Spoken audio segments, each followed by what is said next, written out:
Saya sampaikan komitmen Pak Prabowo, Presiden kita.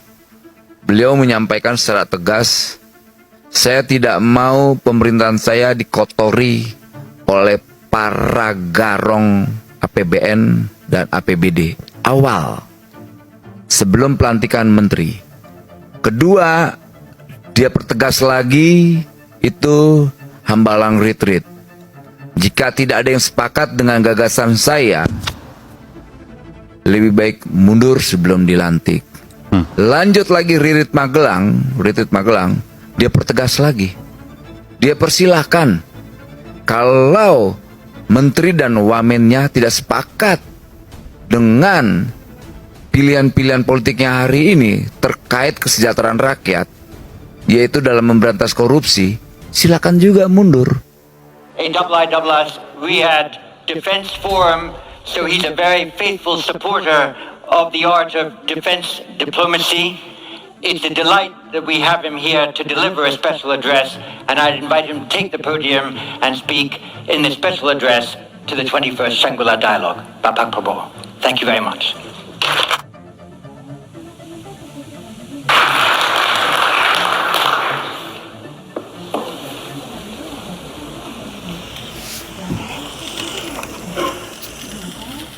Bismillahirrahmanirrahim. Assalamualaikum warahmatullahi wabarakatuh. Excellencies, fellow participants at the Shangri-La Dialogue 2024, ladies and gentlemen, distinguished participants, good friends, it is indeed a great honor for me to stand for the third consecutive time in the Shangri-La Dialogue here in Singapore. We gather here as leaders, as policymakers in the defense, security, and political field to engage in meaningful discussions which are crucial for enhancing peace and stability in our connected world. Sometimes we feel reluctant to attend these occasions because there is a danger that we do not communicate honestly and do not interact faithfully. We state our positions and we do not want to listen to opinions of others. However, today we are in a particularly sensitive moment in history. We are witnessing an increase in geopolitical tensions and continuous challenges of multilateralism due to the gravity and intensity of open conflict, blatant violations of international law, and the continued widening trust deficits between states. Distinguished participants, friends, now there is a lot of talk about the rule of law, rules-based order, etc., etc. But the geopolitical tension, the conflicts, the incidents that are happening as we sit here gives rise to disillusionment amongst many countries, especially the global south. Indonesia is of the opinion that in this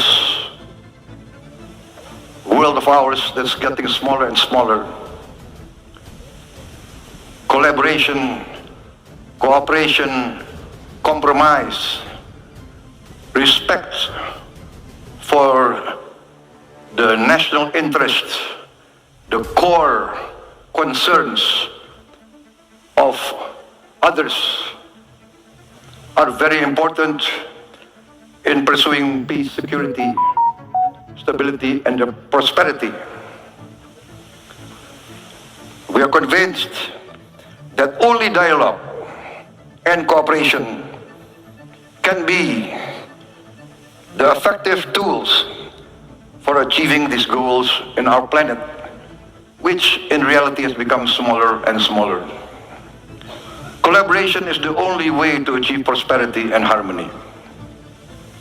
Indonesia is firmly committed to deepening inclusive dialogue, concrete collaboration, as well as upholding international laws, especially respect for the national sovereignty of all states and the territorial integrity as enshrined in the United Nations Charter. Excellencies, the persistent conflicts around the world, most notably in Ukraine and Palestine, highlight the imperative for our continuous commitment to diplomatic dialogue and underscore the importance of international solidarity in our search for peaceful solutions. It is evident that without sustained and genuine global cooperation, achieving lasting peace in these regions will continue to be a formidable challenge. I wish to address the recent tragic events in Rafah, in Gaza, which have resulted in numerous innocent casualties, including children, women, unarmed civilians. These heartbreaking incidents compel us to urgently call for comprehensive investigation into this humanitarian disaster. Understanding the full extent of this tragedy is crucial to preventing such incidents from happening again. We are very aware that the Palestine problem is a long and historical problem. We are cognizant of the fact that both sides have legitimate concerns for their safety, for their right to exist, and for their prosperity. We are also cognizant of the fact that the resolution of this crisis must consist of mutual respect for the rights and the concerns of all parties. There cannot be a single narrative that is legitimate, as is often been repeated. Indonesia calls for a just solution to the problem, and that means the right of not only Israel to exist, but also the right of the Palestinian people to have their own homeland, their own state, living in peace